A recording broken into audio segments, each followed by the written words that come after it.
جب ہم کسی کے ساتھ زیادتی کر کے اس کا نقصان کر دیتے ہیں تو شاید ہم بھول جاتے ہیں، مگر وقت کبھی نہیں بھولتا۔ وقت وہی سب کچھ اور کئی دفعہ بڑھا چڑھا کر واپس ہماری جھولی میں گرا دیتا ہے۔ فرش والے لاکھ کہیں کہ یہ ممکن نہیں، مگر اس کی ایک کن پر میں نے تقدیریں بدلتی دیکھی ہیں۔ نکاح صرف 4 حروف کا مجموعہ نہیں ہے، نکاح ایک ذمہ داری ہے، ایک عہد ہے، ایک عہد اپنے آپ سے، اپنے ہمسفر سے، 2 گھرانوں سے اور اپنے رب سے۔ لہٰذا رشتے کا احترام کیجیے، اور یہ دنیا کا سب سے پاکیزہ اور سب سے نازک رشتہ ہے۔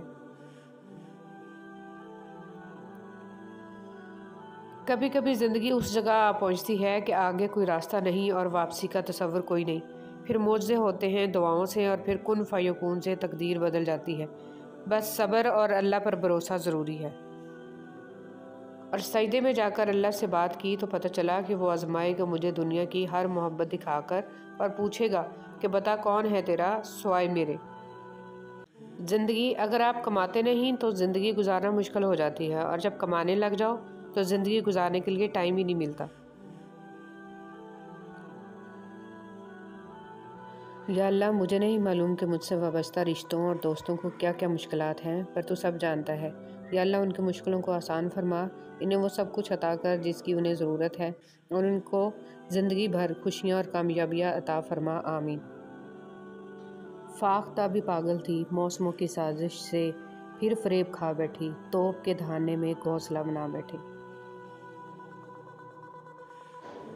توبہ کا دروازہ کھلا ہے، اس سے بڑی خوشخبری اس دنیا میں کوئی نہیں۔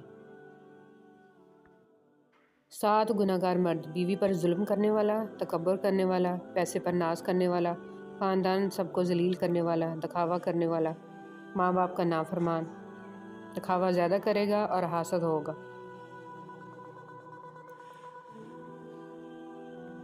ایک دفعہ رسول صلی اللہ علیہ وسلم 2 قبروں کے پاس سے گزرے تو فرمایا، دونوں قبروں والوں کو عذاب ہو رہا ہے، اور باعث عذاب کوئی بڑی چیز نہیں۔ ان دونوں میں سے ایک پیشاب سے نہیں بچتا تھا اور دوسرا چغل خور تھا۔ رسول صلی اللہ علیہ وسلم نے فرمایا، تمہارا رب اپنے بندے کی اس بات سے خوش ہوتا ہے جب وہ کہتا ہے کہ اے اللہ میرے گناہ بخش دے، کیونکہ تیرے سوا کوئی اور ذات نہیں ہے جو گناہوں کو معاف کر سکے۔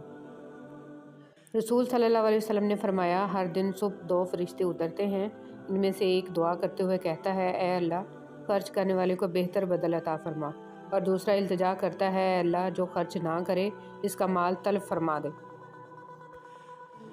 نبی کریم صلی اللہ علیہ وسلم نے ارشاد فرمایا، تم اللہ تعالیٰ سے ایسی حالت میں دعا کیا کرو کہ تم قبولیت کا یقین رکھا کرو، اور یہ جان رکھو کہ اللہ تعالیٰ غفلت سے بھرے دلوں سے دعا قبول نہیں کرتا۔ انسان کو وہم اور شک سے بچنے کی ہر ممکن کوشش کرنی چاہیے۔ انسان کی زندگی کا دار و مدار خیالات کی لہروں پر قائم ہے۔ جتنے خیالات پاکیزہ ہوں گے اتنی ہی زندگی پرسکون ہوگی۔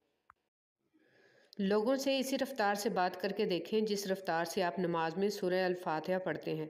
کوئی بھی آپ کی بات نہیں سمجھے گا، اور آپ بادشاہوں کے بادشاہ کے ساتھ اس انداز میں بات کرتے ہیں۔ نماز میں سورہ الفاتحہ کو بالکل ہر لفظ کو سمجھ کر پڑھیں، اور آپ کی روح کو سکون مل جائے گا۔ جب انسان اپنی وقت کھو دے تو اس کے لیے بہترین پناہ گاہ خاموشی ہے۔